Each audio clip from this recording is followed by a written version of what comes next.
Hello everyone and welcome back to my Bold and Beautiful 29 YouTube channel. I hope you guys are having a wonderful day. Before we start, please hit the subscribe button and give this video a thumbs up. In history, Nick was planning to take Brooke on a romantic boat lift. Ridge supposedly beat him to the punch. The spouses take a gorgeous lift across the water to Capri, the tune Indelible playing. But dongate if watching these scenes didn't incontinently leave me wanting to call my trip agent. At the position of the fashion show, Eric takes a moment to tell Ridge what he saw last night: Brooke and Nick kissing, and advise that his son is about to lose the woman everyone differently knows is perfect for him. Ridge confronts Brooke with this and she says, in substance, "Hey, at least someone's making in trouble." But enough with Brooke and Ridge's game of drive me/pull you, it's time for a fashion show. Oddly, it's being held in a eatery and no bone. Seems to be paying a bit of attention to the models, let alone what they're wearing. But the setting is gorgeous. It all leads to Brooke strutting her stuff as the crowd goes wild. He press demands Brooke and Ridge, the king and queen of fashion, pose for prints together. Brooke grows decreasingly uncomfortable before dashing off, with Ridge in hot pursuit. Repairs on Nick's boat still aren't ready, but his Italian confidant manages to arrange an volition. He jumps in an surprisingly large but veritably cool-looking auto and heads for the point of the fashion show. Arriving in city, he stops a foreigner and asks where the fashion show is. For some reason, the rando knows exactly where it is, transferring Nick scurrying off to the fashion show, where he runs directly into a dissatisfied Eric, who declares that the seaman isn't welcome. Overlooking the ocean, Ridge catches up with Brooke, whose hat is important as she can take. "Everybody is happy to see us together. But the trouble is we're not together," she says, admitting that the whole on-again/out again thing is driving her insane.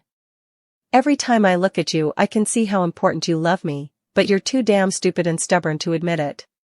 He counters that he doesn't enjoy seeing her like this, asking her not to go. "I can't stay then," she sighs, only for him to say she can't leave. Watching over a napping comatose Luna, Lee vows that she's not going to let her bastard/grandchild bones. At the same time, Sheila's complaining to Cleric about not knowing where Luna was buried. She's tried getting answers from Lee, but is getting no response to her calls and textbooks. Lee strolls in to pick up her takeout. She acts irked to see Sheila, at the place in which she works and lives. Is there no other eatery in the bitsy city of Los Angeles? One where people can go rather than patronize a woman who has tried to kill them?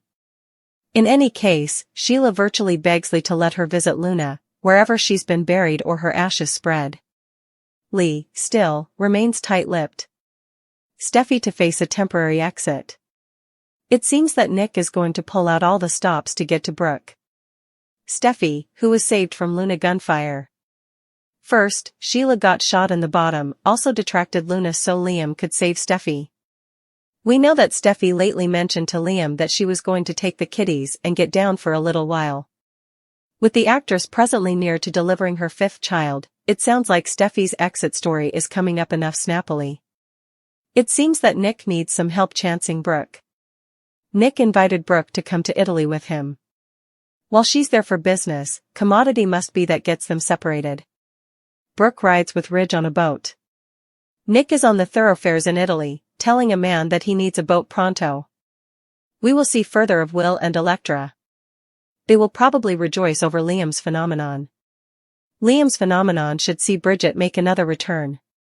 Bridget and John Finn are veritably suspicious about Liam's phenomenon. There are also some protocols at the sanitarium and laws that were broken.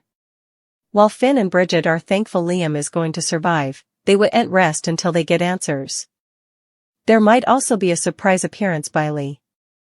It seems suitable egregious that Luna is still alive and being taken care of by her Aunt Lee. Still, what will Lee say when her secret gets set up out? Sheila and Deacon, we should be seeing further of them as well. Still, I wonder if Luna's story could still rip Cleric and Sheila's marriage piecemeal. Eric toasts the crowd. Ridge and Brooke go on a boat ride together. The adventure in Italy. The crew at Forrester Creations is headed to Capri and Naples. There will be a huge fashion show, and the platoon will unite with Italian developer Luisa. It's teased that the developer will help FC with a fashion show on the La Canzone del Mir Sundeck in Capri. Ridge and Brooke take off together on a boat. They're speeding towards a precipice, where Eric and Donna prompt them to come on over. We also see Nick desperately trying to get to Brooke. Suckers know that in Monday's occasion, Nick asked Brooke to leave her diary in his office. We could see Eric pulling commodity like that to make sure Nick stays down from bridge. We also know that Nick is enough resourceful Joe. Eric will make a speech to the crowd. What are the chances that formally again, Eric does commodity to bring Brooke and Ridge closer together at the fashion show? Could Eric's speech include commodity about fortune or ground? While Brooke and Ridge are in Italy, Taylor will hope that they stay piecemeal. Taylor had a nasty battle with Brooke before the trip, where she advised the Golden to watch herself around Ridge. Brooke is so pertinacious that the only man for her is Ridge. I've to wonder if Taylor will end up in Italy, especially if she hears that Nick has lost Brooke and Ridge. We watched formerly before while Taylor descried on Ridge and Brooke in Rome. Could she intimately end up overseas, and not indeed let Ridge know she's there? Just how hopeless will Taylor get to hang on to her man?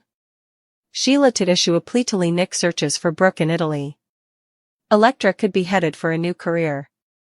Sheila was frustrated to learn that Lee had formerly handled Luna honorary service. Lee said the same thing during Finn death plot. So, it's enough clear that Lee is hiding a still alive Luna. In Italy, everyone will arrive and get to work incontinently. There will be a fashion show and some speeches. After Brooke is done with her work, she'll leave Ridge and Eric to go on adventure with Nick. Nick seems to be separated from Brooke. Nick desperately asks Original where he can find a boat. Brooke takes off with Ridge on their own boat. Nick manages to propose, but it seems Brooke falls into the water. Ridge is poised to play idol. Will suggests a new career for Electra. Will wants her to model, but Electra is formerly shy. Plus, Electra formerly had that creepy snooper Remy. That was enough traumatic for Electra, so we will see what she says. Steffi the brunette mentioned to Liam that she wanted to get out for a while with the children. Liam was completely okay with it, so this might be Steffi's motherliness exit plot. That could lead to Liam and Hope reconnecting. With Daphne back in city, Hope's engagement is at threat. Finn find out the verity about Liam's phenomenon and Grace con job? It seems that Grace might have been dragooned or constrained into this, perhaps indeed blackmailed. There must be a bigger story then, but could Grace end up playing a true idol this time? Liam just made a miraculous recovery.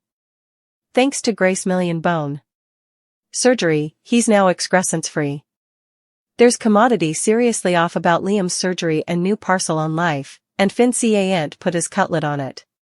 Steffi hubby will launch a full-bloated disquisition at the sanitarium. Finn knows that Grace is hiding commodity and he's going to get to the bottom of it. Will he uncover commodity so twisted he'll wish it stay buried? One possibility is that Buckingham just scammed the Spencer family for $1 million. Is it possible she induced Liam that he was dying when he was ent, so that Bill would throw $1 million her way? It's easy to miraculously cure someone who was no way dying to begin with. Grace sounded authentically invested in Liam's recovery, so it's hard for observers to wrap their minds around that proposition. Grace could have been a pawn in Liam's crooked game to win Steffi back from Finn. Would Liam really go as far as to fake cancer and pay Grace Buckingham to fake his test results and surgery to make Steffi leave her hubby? If that was Liam's plan, it seems to be working like a charm.